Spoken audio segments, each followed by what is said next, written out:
कौन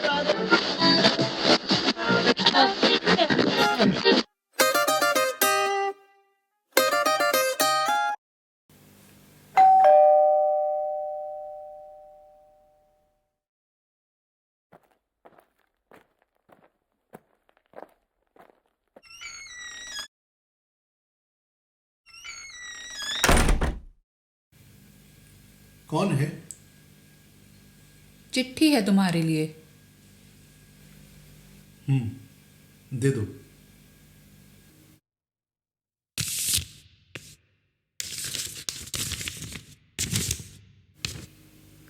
नाम तो तुमने लिफाफे पर ही पढ़ लिया होगा और शायद याद भी आ गया हो कि मैं कौन हूँ। याद आ गया तो ठीक, नहीं तो कोई बात नहीं, आ जाएगा। मैं तुम्हें एक शाम की याद दिलाती हूँ। वो शाम इतनी ख़ास है कि मैं दोबारा उस शाम को पाने के लिए कुछ भी कर सकती हूँ। हम तब कॉलेज में थे और ये उस दिन की बात है जब हम कॉलेज की तरफ से आईआईटी गए थे। सारा दिन सेमिनार में बीता। देर दोपहर जब वापस लौटने के लिए कॉलेज की बस नहीं पहुंची तो सब परेशान हो उठे। कुछ ने यहाँ वहाँ से फ़ोन करके घरों से किसी को ले जाने के लिए बुला लिया। कोई उनके साथ हो लिया। ले दे के बस मैं बच गई। मैं घर में फ़ोन नहीं कर सकती थी। घर पर फ़ोन करती तो डांट तो पड़ती ही, साथ में घर से निकलना भी बंद हो जाता। दरअसल यहाँ आने के बारे में बताकर नहीं आई थी, बस कॉलेज का ही कहा था। तभी कोऑर्डिनेटर ने तुम्हें बुलाकर कहा कि तुम इसके साथ चली जाओ, ये उसी तरफ रहता है। तुम्हें रोज़ देखती थी मगर कभी बात नहीं की थी। तुम कैंटीन में तो कभी सीढ़ियों पर तो कभी लॉन में होते। सच कहूँ तो मैं तुम्हें कुछ और ही समझती थी। मैंने सोचा कि मना कर दूं, मगर वहाँ से घर का फासला कोई 21 या 22 किलोमीटर का था। अकेली लौट पाना मुश्किल था। मैं कभी इस तरह अकेली इतनी दूर नहीं गई थी। मैं मान गई। हम जब गेट पर पहुंचे तो शाम के 4 बज रहे थे। हम एक टेम्पो में बैठकर मेडिकल कॉलेज तक आए। उस आधे घंटे में मुझे लगा कि तुम वैसे नहीं हो जैसा कि मैं तुम्हें दूर से देखकर समझती रही। तुम बस चुपचाप मेरी बगल में बैठे रहे। मैं कनखियों से तुम्हें देखती तो तुम्हें बस बाहर देखता पाती। आगे जाने के लिए जब हम दूसरी सवारी देख रहे थे तो किसी ने बताया कि अब आगे कोई सवारी नहीं मिलेगी। पूछने पर पता चला कि आज सारे शहर में चलने वाली सभी पब्लिक ट्रांसपोर्ट की हड़ताल है। तुमने कहा मगर हम तो अभी आए हैं। तो उसने कहा कि कुछ लोग अपनी गाड़ी चला रहे हैं मगर पकड़े जाने पर यूनियन उनकी खबर ले रही है। खैर, तुमने कहा कि यूं खड़े रहने से बेहतर है कि हम पैदल ही चलें, कम से कम रास्ता तो कटेगा। हम चल पड़े। तुम चुपचाप ही चले जा रहे थे। मुझे कदम मिलाना मुश्किल हो रहा था। आखिर मैंने तुम्हें पुकारा, देव। तुम रुककर पलटे। थोड़ा धीरे चलो ना, मुझे आदत नहीं। तुमने सॉरी कहा और फिर तुमने ऐसे कदम मिलाए कि क्या कहने। मुझे पहली बार लगा कि तुम कितने अच्छे हो। अब मेरा तुमसे बातें करने को जी चाहने लगा। मुझे कुछ सूझ नहीं रहा था। अचानक मैं रुक गई। तुमने पूछा, क्या हुआ? मैंने कहा, मैं थक गई हूँ चलते चलते और मुझे भूख भी लगी है। तुमने जेब में हाथ डाला और पैसे गिनने लगे।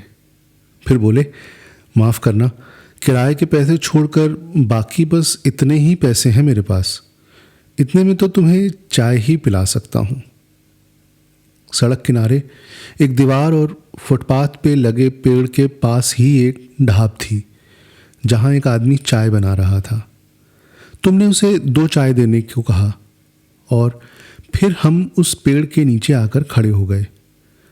हम खामोश खड़े थे, तभी एक छोटा लड़का एक तार से बने गिलास होल्डर में 2 गिलास चाय लेकर आया। तुमने उससे पूछा कि वो पफ कितने के हैं। उसने कहा 8 आने का 1। तुमने कहा कि 2 पफ भी दे दो। सड़क किनारे दीवार से सटे पेड़ के नीचे खड़े चाय पीते और पफ खाते मैं और तुम। मुझे अचानक लगा ये कितना रोमांटिक है। हमने चाय पी, थोड़ी देर वहाँ रुके। तुमने 2.5 रुपये उस लड़के को दिए। 12 आने के हिसाब से 1.5 रुपये की 2 चाय और 8 आने के हिसाब से 1 रुपये के 2 पफ। हम अभी वहीं थे कि एक सामान ढोने वाला टांगा वहाँ आया। चाय वाला, जो हम लोगों को देखकर कुछ समझ गया था, तुमसे कहने लगा, बाबूजी, आपको अगर कैंट की तरफ जाएगा है तो टांगे में बैठ के निकल जाओ, सवारी उवारी कुछो न मिले हैं अब। फिर उस टांगे वाले से कहने लगा कि ले जाओ बाबूजी को, अरे किराया ले लियो जो बने। टांगे वाला बिना कुछ बोले चाय का गिलास हाथ में लेकर सुड़क सुड़क कर पीने लगा।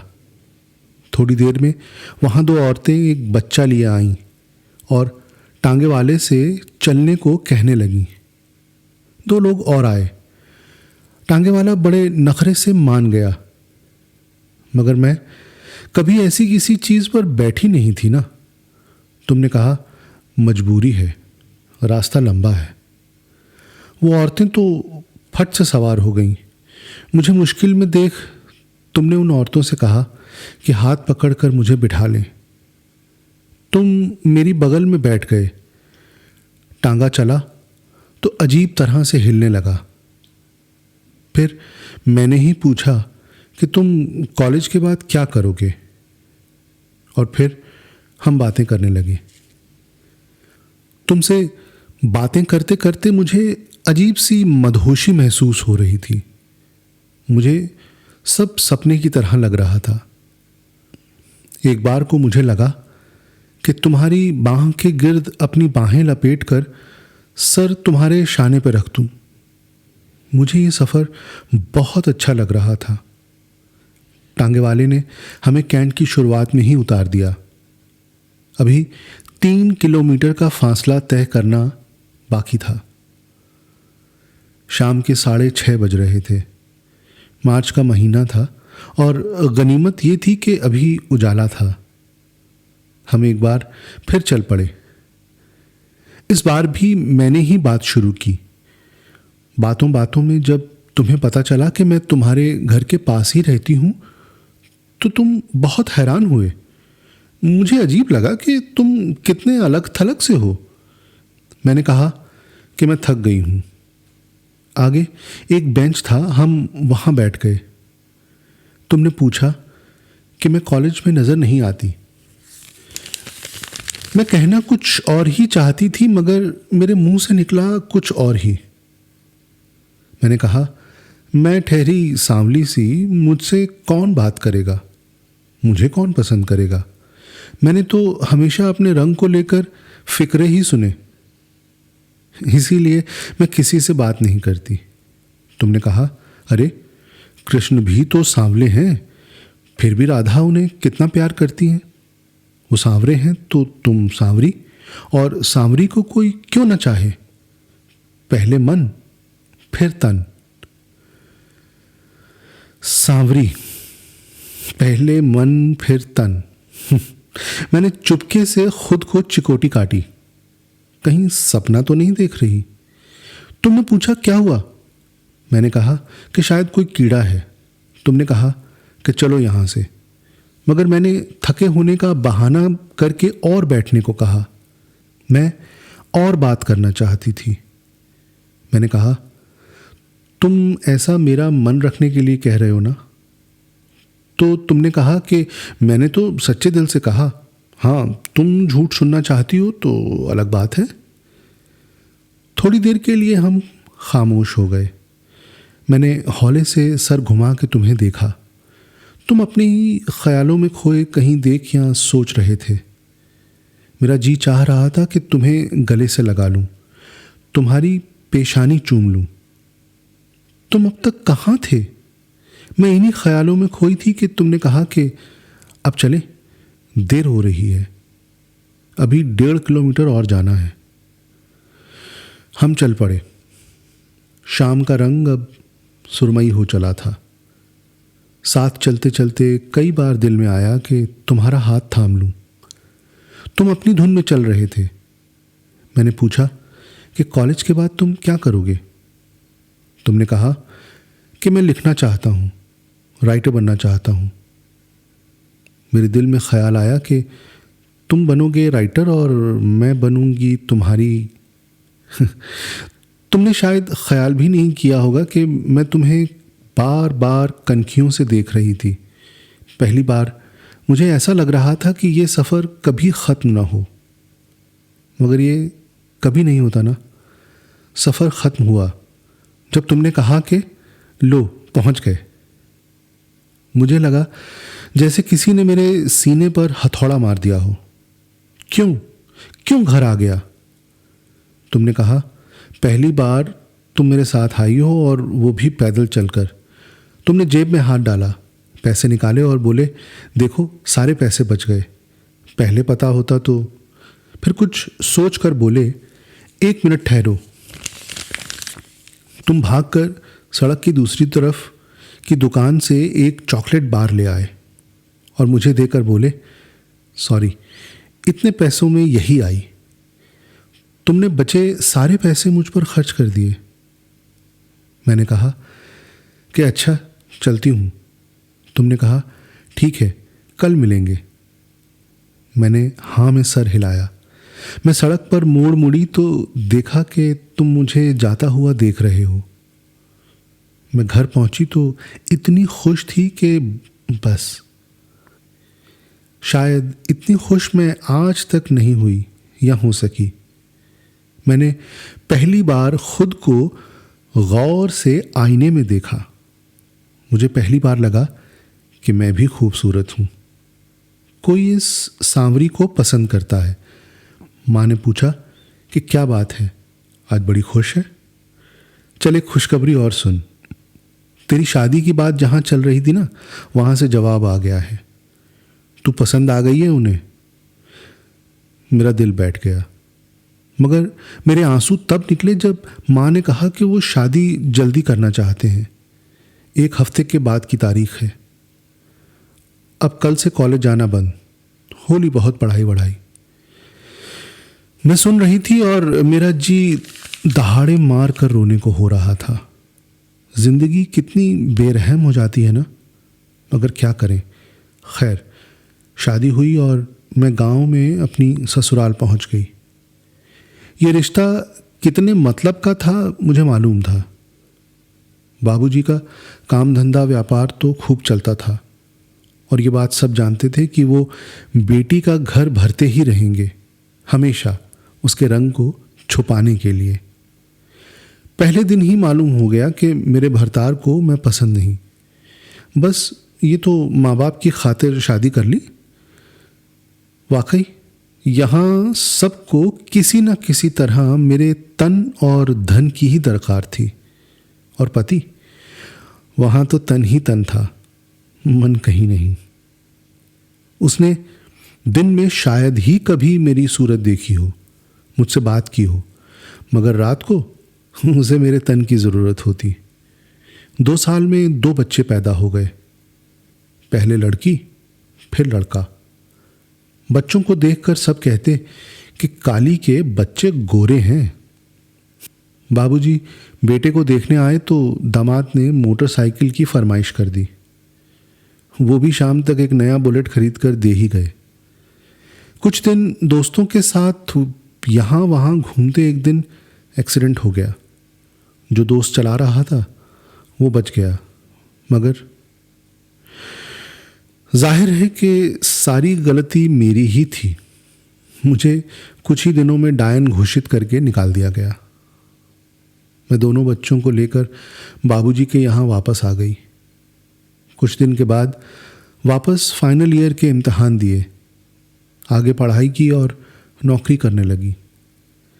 कुछ वक्त के बाद मुझे दिल्ली में अच्छी और ज़्यादा बड़ी नौकरी मिली। मैं बच्चों के साथ दिल्ली आ गई, तब से यहीं हूँ। दोनों बच्चे कॉलेज पास कर चुके हैं। बेटी एक एनजीओ के लिए काम करती है और बेटा बैंकिंग सेक्टर में है। इन दिनों चेन्नई में ट्रेनिंग ले रहा है। पिछले दिनों जब हमने गुड़गांव शिफ्ट किया तो पुराने सामान में एक डिब्बा निकला। मैं इसे हमेशा छुपा कर रखती रही थी। मेरे मना करने पर भी मेरी बेटी ने उसे खोल ही लिया। उसमें कुछ यादों के अलावा एक चीज़ और थी, वही चॉकलेट जो तुमने मुझे उस दिन दिया था। इतना पुराना चॉकलेट। मेरी बेटी ने पूछा, ये क्या है मॉम? उस दिन मैंने उसे उस शाम के बारे में बता ही दिया। वो घंटों मुझसे लिपट के रोती रही। उसने कहा कि तुम्हें ख़त लिखूं। तुम्हारा पता भी उसी ने ढूंढ कर दिया। सच कहूं तो इतने बरसों में मैं तुम्हें कभी नहीं भूली। वो शाम मेरे दिल की दीवार पर किसी तस्वीर की तरह चस्प है। एक एक कदम, एक एक पल, एक एक बात मुझे इस तरह याद है कि जैसे कल ही की बात हो। जानते हो क्यों? वो शाम और तुम्हारी याद मेरे लिए वैसी ही है जैसे कि उस गरीब ब्राह्मण के लिए दूर किले में जलते उस दीपक की रोशनी थी, जिसके सहारे उसने ठंडे पानी में पूरी रात काट दी थी। चॉकलेट की एक्सपायरी डेट भले ही होती हो, मगर फीलिंग्स की तो नहीं होती। लम्हों की, एहसास की कोई एक्सपायरी डेट नहीं होती। यादों की तो बिल्कुल भी नहीं। तुम राइटर बनना चाहते थे और मैं तुम्हारी। तुम तो राइटर बन गए, मगर मैं, जाने दो। चलो, और कुछ नहीं तो मैं तुम्हारी कहानी तो बन ही सकती हूँ। एक एहसान करोगे मुझ पे? बस एक बार वो सफ़र दोहरा दो, मुझे वो सुरमई शाम लौटा दो। तुम्हारी सांवरी।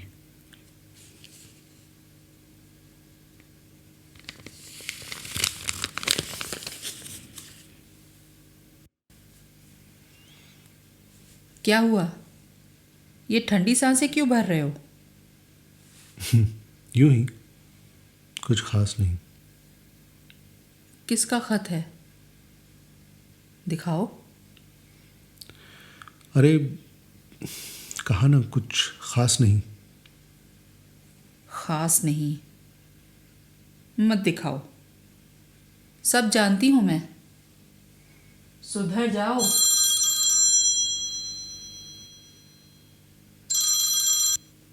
हेलो। हाँ, बोल रहा हूँ। ठीक हूँ। कहानी लिख रहा हूँ। टाइटल टाइटल है द राइटर्स वाइफ।